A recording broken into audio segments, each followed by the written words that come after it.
Hey, Rob Fightmaster here with you with Fightmaster Fly Fishing, and today we're going to show you how to tie a pretty simple and strong, reliable knot for adding tippet to a leader. This is called a double surgeon's knot. So if you get to a point in the day where your tippet's getting a little short on the leader, you can pull off a new piece and use this knot to make that addition. For this purpose, we're going to use a couple of different colors of monofilament. The red would represent our leader, so we have to assume that one end of that is attached to a fly line and therefore not usable, so we have one free end. And then the yellow is representing our new piece of tippet. So all we're going to do is put these one right up on top of the other. Just make sure the ends are opposing each other. You don't want them pointing the same direction. So you want those opposing each other. If you're new to this, give yourself a little extra material as you get more and more comfortable with it. You can do it with shorter amounts of line and waste more tippet. But give yourself plenty to work with.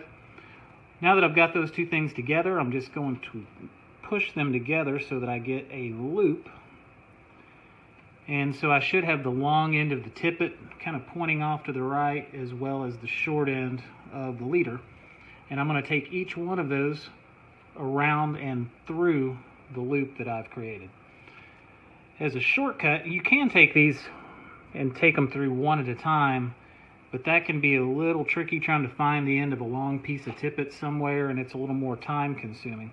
So what I do as a shortcut is take the long tippet piece and fold it to about the length of the short end of the leader, and then you can just push those through the loop together and then just feed the rest of the tippet through. So you should be left with basically an overhand knot. At this point, I'm going to do the exact same thing. I'm just going to repeat that step. I'm going to fold that to length, push them both through the loop together, feed it through. And at this point, when you're working with monofilament, you always want to moisten this first. Stick it in your mouth or something, but after you've done that, you just take all four ends and pull snug, and then I would just clip those two short tag ends off, and then you've got a nice uniform knot and you've made a perfect tippet splice.